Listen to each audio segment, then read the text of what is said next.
Hotel Echo Lima Lima Oscar. Good evening from South East London, England, from your host, your guy himself, the one and only and truly DLG repping. See Daisy. Or do I say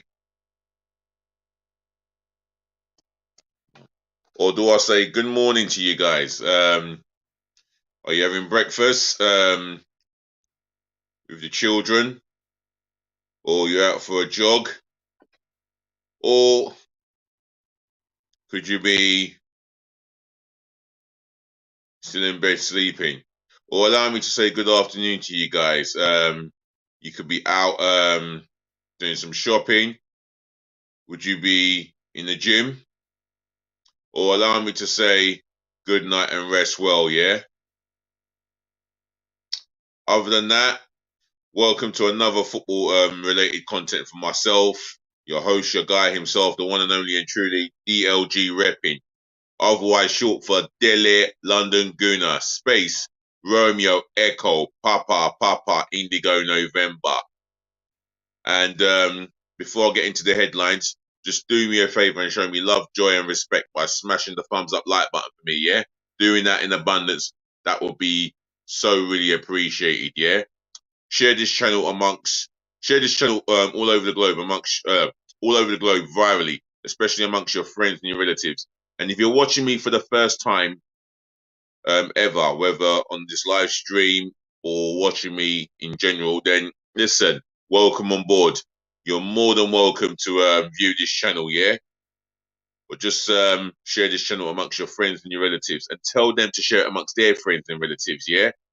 In the comment section below, if you want to talk about your team, if you want to know anything about me or my content, etc., drop it in the comment section below, yeah? Your opinions, your thoughts of the new season, the thoughts of your team getting someone or selling someone. It all belongs in the comment section below where positive feedback belongs. So as far as I'm concerned, make sure you keep it nice but respectful.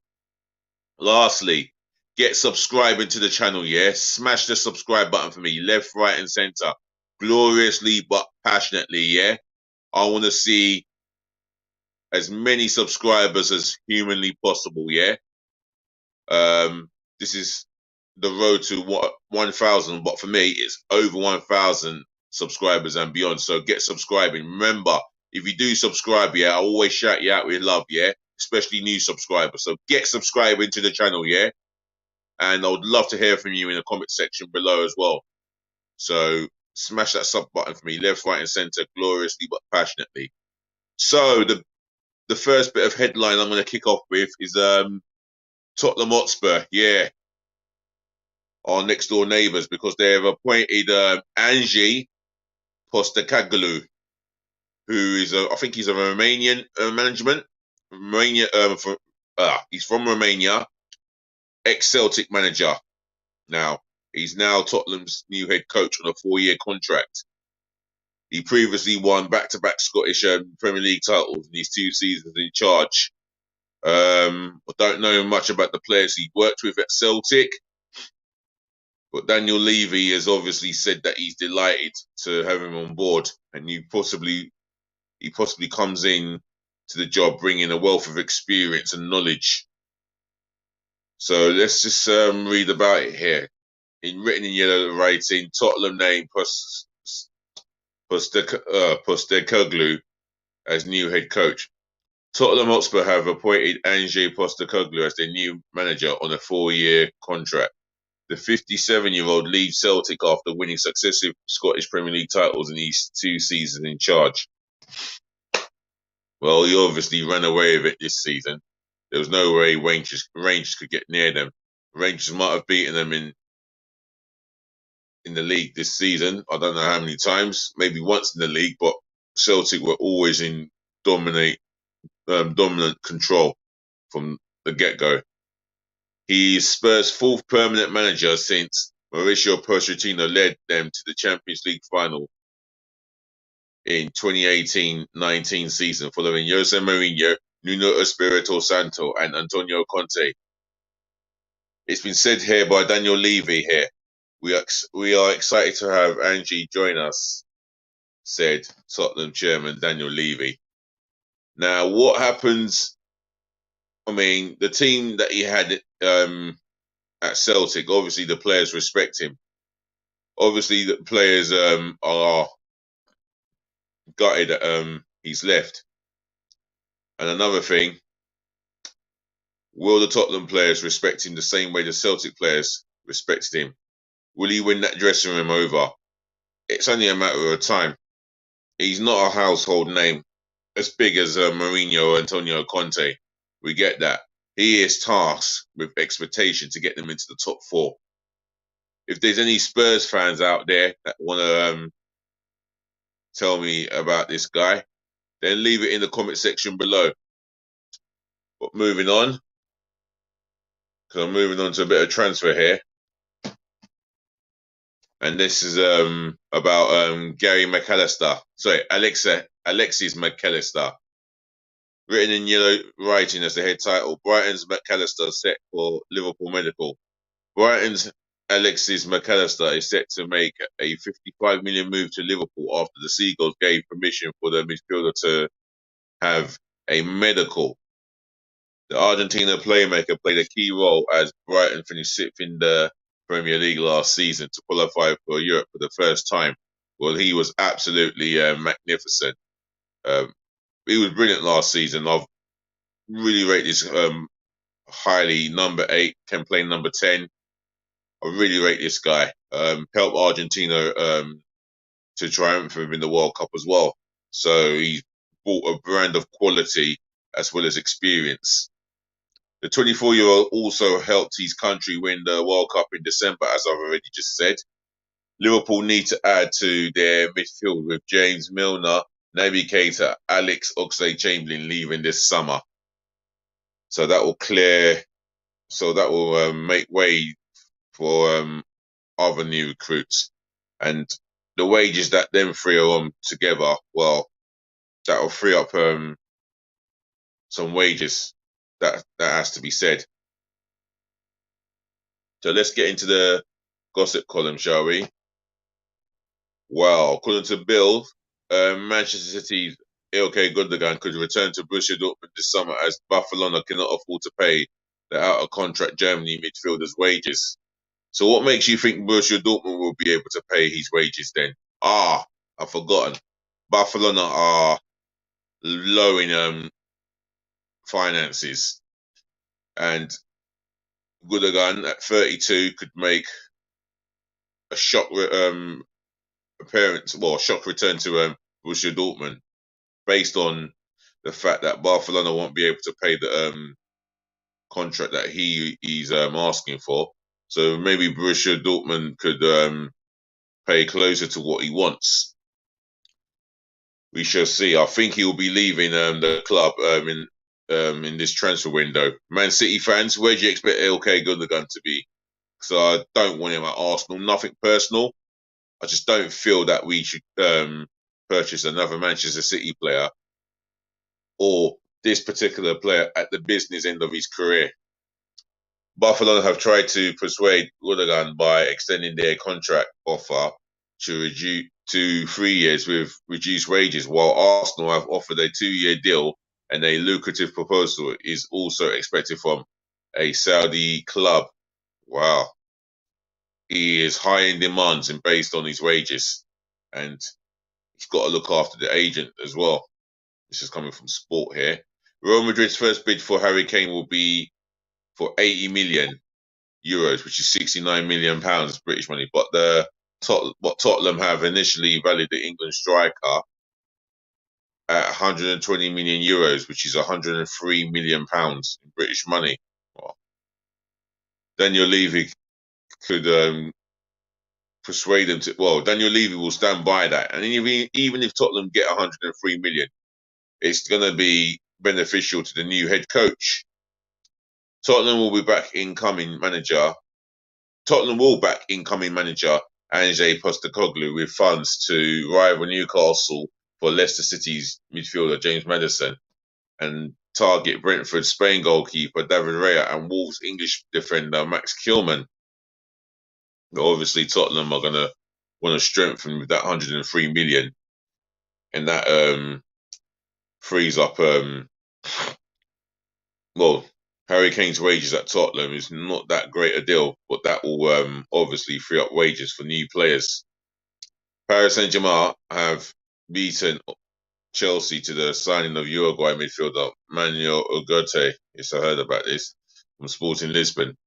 Now, this is a good midfielder player. I watched him in our game against in Arsenal's game against Sporting Lisbon, and he was very impressive in both legs. He played a big part in Sporting Lisbon's triumph over Arsenal in the Europa League last 16. Chelsea have switched their focus to signing Brighton's Ecuador midfielder Moses Caicedo after missing out on Ugarte. Now, this worries me as an Arsenal fan. Arsenal have got the advantage over Chelsea, knowing that Caicedo has given his word that he wants to play for Arsenal. Now, Arsenal cannot mess this up. This is a big summer for Arsenal. Chelsea will gazump, and I mean gazump this deal like they did with Modric. That was our first target. He ends up at Chelsea. João Felix was our first target for a loan deal. He ends up at Chelsea. So what happens? The midfielder we wanted was Caicedo. He ended up staying at Brighton, and we ended up getting Jorginho as a stopgap. That was our second target. Our second transfer target was Leandro Trossard. Wasn't planned because we planned for Modric, and we end up with Leandro Trossard, who has been brilliant since his arrival from Brighton. Anyway, reading on.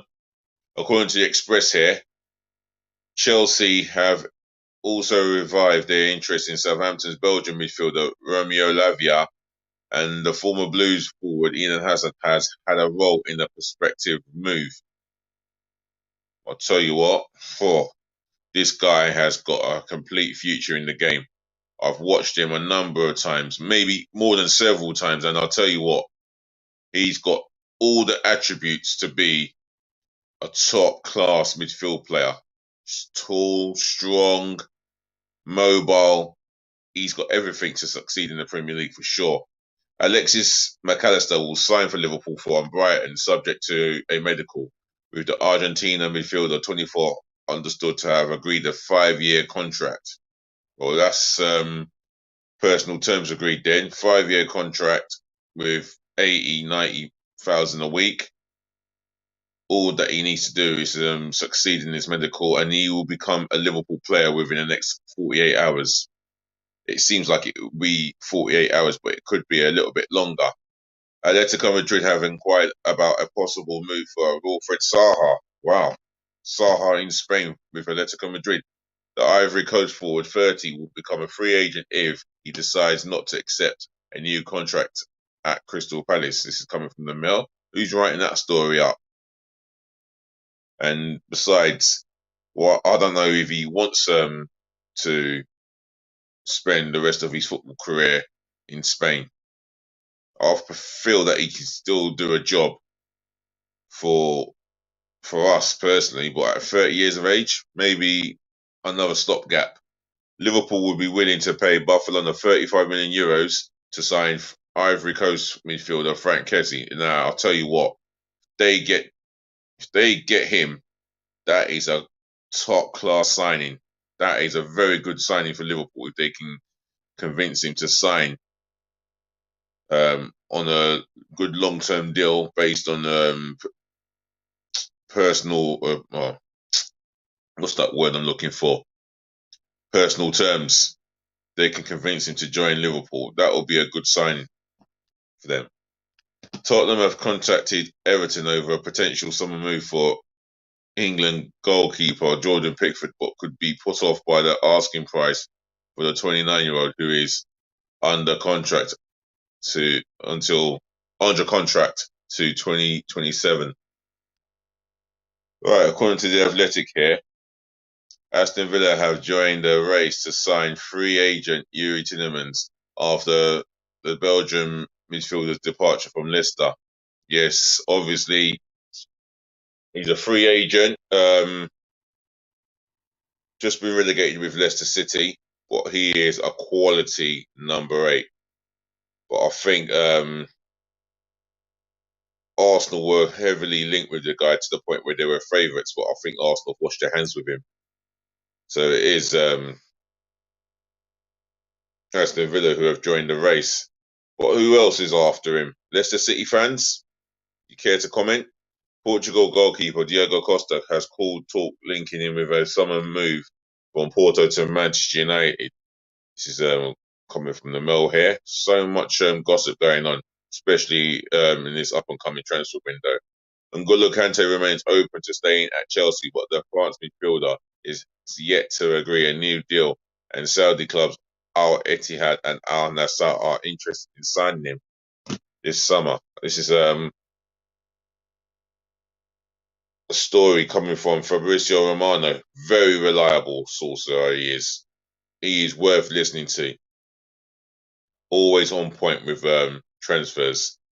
Newcastle United have been informed that England midfielder Calvin Phillips intends to stay at Manchester City. Tell you what, I did say it before and I'll say it again. Newcastle United are the club to watch out for in this summer's transfer window, which is getting closer and closer, which opens on the 14th. They will be that club to watch out for. Who knows what their squad and their first team is going to be like in the new season. They will be going again. They will be going for their prime targets this season to secure Champions League football, to possibly challenging for the league, if not this season, maybe the season after. They are the ones to keep an eye on. Newcastle stepped up their efforts to sign Turkey midfielder Arda Güler from Fenerbahce. This is Football Insider here. I think Newcastle are going to be very sensible on their recruitment. And Eddie Howe seems like he wants to make sensible signings. As long as he's been backed by the technical director and the board, then he can do what he needs to do necessarily. What do you think, Newcastle fans or any football fans watching? Shout out to that one viewer who's watching me, yeah? Much love on this channel. Real Madrid have asked Bayern Munich about the possibility of signing Canada left back Alphonso Davies. Now, this is coming from Marsa. Him, Mbappe, and Jude Bellingham. That would be a successful window for Real Madrid. A great window for them. Inter Milan have made a move to sign English defender Trevor Chalobah from Chelsea this summer. Inter Milan seem interested in him. Will Chalobah be tempted to a move abroad? Would that do him the world of good? Well, we've seen it with other English young players. Jadon Sancho, Jude Bellingham, they've all benefited from moves abroad from outside of England. So let's see what it does to Chalobah and to Morey as well. Brighton are set to announce the arrival of German midfielder Mahmoud Dahoud from Borussia Dortmund on a free transfer. I'll tell you what, Brighton don't seem to Brighton always seem to impress me in their way they do business, how they conduct themselves as a football club, and they deserve to finish in the 6th position in the Premier League. They've been absolutely outstanding. Their football is terrific to watch after Arsenal and Manchester City. West Ham United are looking at 3 midfielders, Southampton and England's James Ward-Prowse. I'll tell you what, that would be a great signing if they can pull that one off. Chelsea and England's Conor Gallagher. I'll tell you what, that's another great signing if they pull that off. And Manchester United and Scotland's Scotland international Scott McTominay. I'll tell you what, I suppose Man United fans will be wanting him to leave McTominay. He's not the most popular amongst Man United fans. And that's not based on the ones in London. That's based all over the world. Sweden defender Victor Lindelof is set to be offered a new deal at Manchester United. Well, again, he's another unpopular figure amongst Manchester United fans. But if there's any Man United fans that care to differ, then leave it in the comment section below. Otherwise, I'm done. I'm going to call this a wrap and say what a pleasure it is to do another football content with you guys today. So, ladies and gentlemen, to the boys, to the girls, I thank you for listening. Thank you for tuning in. Thank you for watching. Do look after your friends. Do look after your families. Make sure you look after yourself, which is always important. More peace, more loving, more blessings again. And that's your host, your guy himself, DLG Repping. I'm here to stay and we're going to chat again. Just remember to like, comment, share, and subscribe. And another thing, yeah, one more thing for me before I go. Please just always remember to be nice. I do mean be nice.